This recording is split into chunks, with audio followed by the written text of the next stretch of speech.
ओम शांति। 7 मार्च 1981 के अव्यक्त महावाक्य। इस मुरली में बाबा ने सुनाया कि एक फरिश्ते और एक इंसान में क्या फर्क होता है।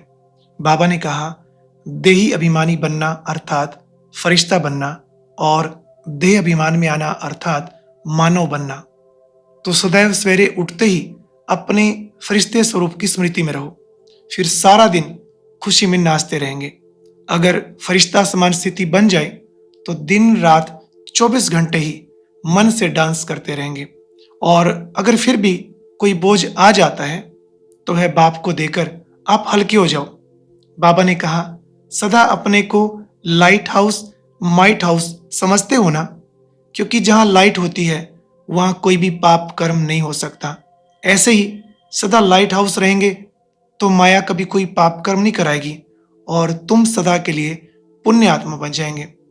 बाबा ने कहा, पुण्य आत्मा कभी संकल्प में भी कोई पाप कर्म नहीं कर सकती, क्योंकि पाप वहां होता है जहां बाप की याद नहीं होती। बाप है तो पाप नहीं और पाप है तो बाप नहीं।